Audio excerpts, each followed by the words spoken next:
Europe में विस्फोटक घमासान छिड़ गया है। महाशक्तियों में टकराव शुरू हो गया है। रूस यूक्रेन युद्ध के बीच एक तीसरे मुल्क में न्यूक्लियर हथियार तान दिए गए हैं और यह मुल्क है बेलारूस, जहां रूस की एटमी मिसाइलें तैनात की गई हैं। बेलारूस का बॉर्डर 5 देशों से लगा है, जिसमें एक रूस भी है, लेकिन खतरा उन 4 देशों को है जो रूस विरोधी हैं। यूक्रेन का हश्र देख रहे यूरोपीय देश नए मुल्क की बर्बादी की अटकलें लगा रहे हैं। बेलारूस में परमाणु बमों को भेजकर प्रेसिडेंट पुतिन क्या करने वाले हैं? क्या महाविनाशकारी युद्ध का आगाज है ये? बेलारूस के तानाशाह की रूस विजिट ने कैसे महाविनाश का अलार्म बजा दिया है? टेलीसीरीज जंगबाज काउंटडाउन टू कैलेमिटी के इस एपिसोड में देखिए अलेक्जेंडर फोज इन फ्यूरी।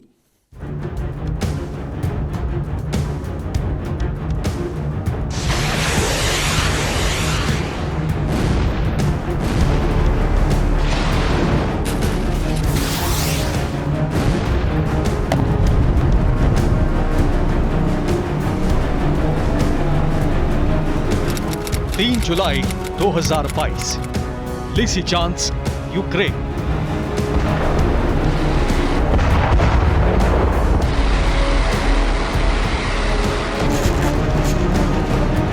तीस मिसाइलों के सीरियल धमाके।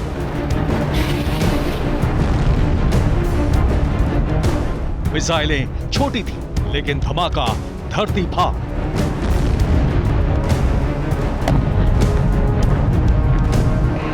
लुहांस्क के बैटल ग्राउंड में अपनी जीत की हुंकार भरने के लिए रूसी फोर्स ने यह तरीका चुना।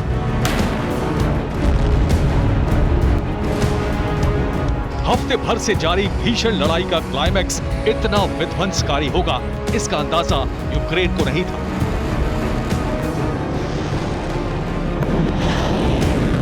मगर रूस की तरफ से एक बार जब बारूदी अग्निबाण बरसने शुरू हुए तो रुकने का नाम नहीं ले रहे थे।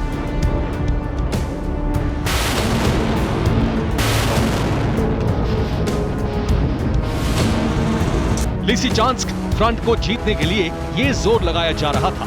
नतीजा भी रूस के हक में गया। लिसिचांस्क की जीत के साथ रूस ने पूरे लुहांस्क रीजन पर जीत का दावा कर दिया।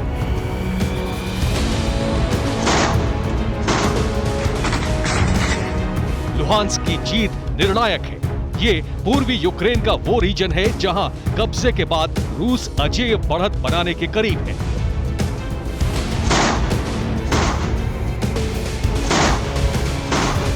हालांकि यूक्रेन को बेदम करने के लिए युद्ध का नया फ्रंट भी रूस ने खोल दिया है। दूसरे मुल्क से यूक्रेन पर मिसाइलें बरसाई जा रही हैं।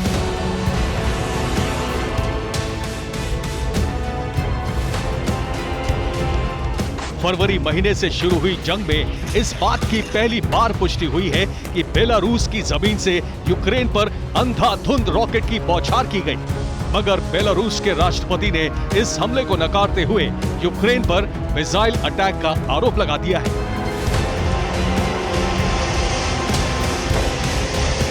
जिसके बाद अलेक्जेंडर लुकाशेंको के अगले कदम पर अब यूरोप के हर देश की नजर है।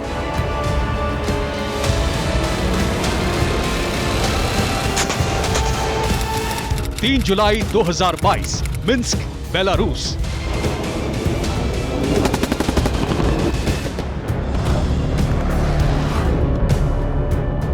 बेलारूस की सरकारी न्यूज एजेंसी बेल्टा को अलेक्जेंडर लुकाशेंको ने इंटरव्यू के लिए बुलाया था। उम्मीद थी कि तानाशाह यूक्रेन पर मिसाइल दागने पर सफाई देंगे, लेकिन हुआ ठीक उल्टा। इंटरव्यू के दौरान गुस्से में आग बबूला लुकाशेंको ने कहा,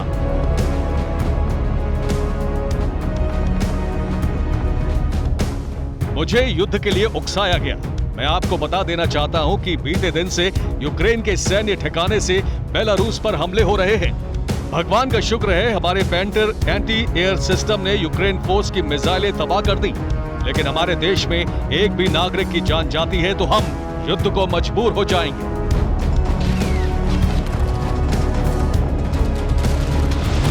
लुकाशेंको की इस धमकी ने कई मुल्कों की टेंशन बढ़ा दी है। तनाव की वजह यह है कि यूरोप के इस तानाशाह के पास प्रेसिडेंट पुतिन की पावर है।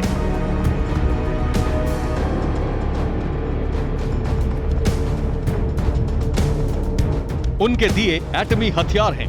इतना ही नहीं, बेलारूस की फुल फोर्स भी यूक्रेन की मददगार छोटे मुल्कों के लिए बेहद खतरनाक है।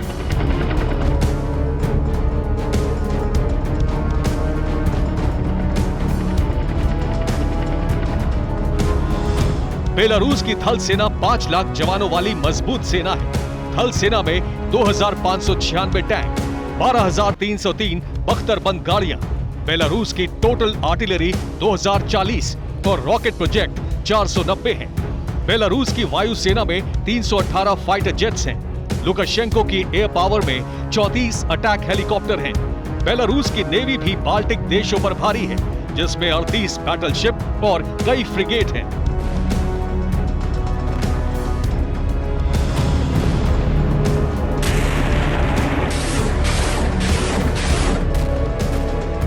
तानाशाह की ये सेना उसके एक इशारे के इंतजार में है। लुकाशेंको बार बार युद्ध की धमकी भी दे रहे हैं। लुकाशेंको तब से आउट ऑफ कंट्रोल हुए हैं जब से नाटो में फिनलैंड और स्वीडन की सदस्यता पक्की हुई है। इसी के बाद रूस की स्कंदर मिसाइलों की मूवमेंट बेलारूस में दिखी।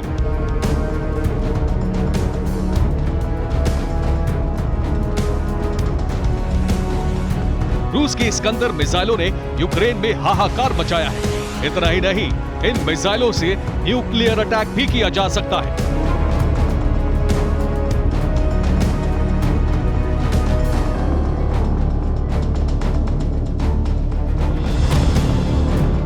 स्कंदर मिसाइल 700 किलोग्राम विस्फोटक ले जाती है।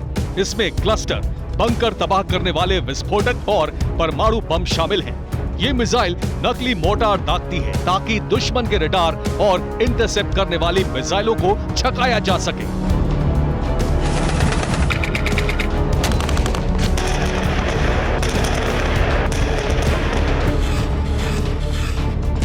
लुकाशेंको फोर्स को जब से स्कंदर मिसाइल की खेप मिली है, वो यूक्रेन पर दनादन मिसाइलें दाग रहा है।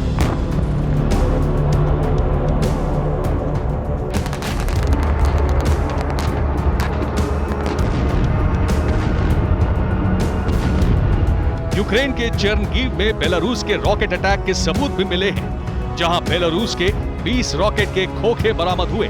वहीं अब तक लुकाशेंको यूक्रेन के हमले का एक भी सबूत पेश नहीं कर सके।